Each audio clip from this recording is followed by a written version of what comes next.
beginning, we had those wonderful people walking door to door selling Encyclopedia Britannica. And that's about as far as your market was.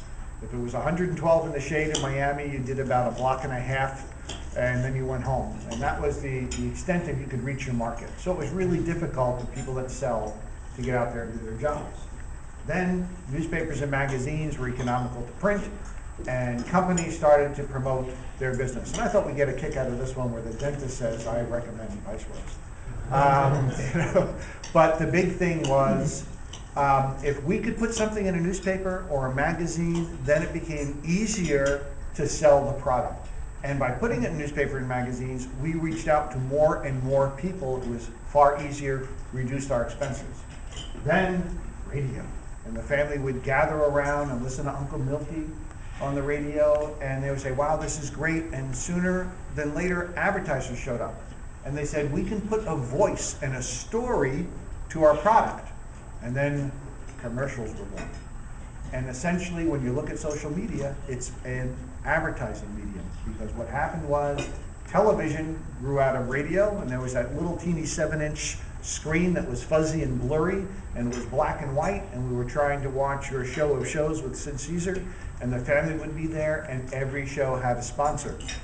But what happened now is you had the opportunity as an advertiser to put a video with the sound and enhance your story, and that resulted in branding.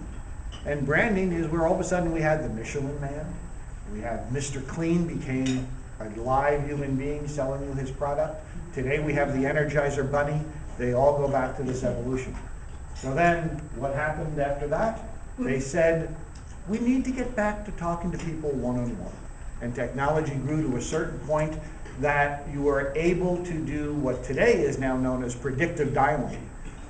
Today you can call thousands of numbers in a couple of minutes, and as soon as someone answers the phone, there's a telemarketer on the line. But it solved the problem of reaching to the individual. Then we got the World Wide Web. That's what it looks like. And depending on who you believe, it was either the Pentagon invented it, a bunch of very anal scientists in the Northeast who were sharing data, or Al Gore. So we're not sure who invented it. But the point was, it enhanced communications dramatically. People could talk to people all over the place in a heartbeat. But what were they missing? They were missing the personal touch. And so we went from the World Wide Web to hundreds, if not thousands, of social media locations. And social media could be everything from your blog to sharing pictures of your vacation. Whatever you share with people is essentially social media. But as business people, we don't have time to go through thousands and thousands and thousands of sites.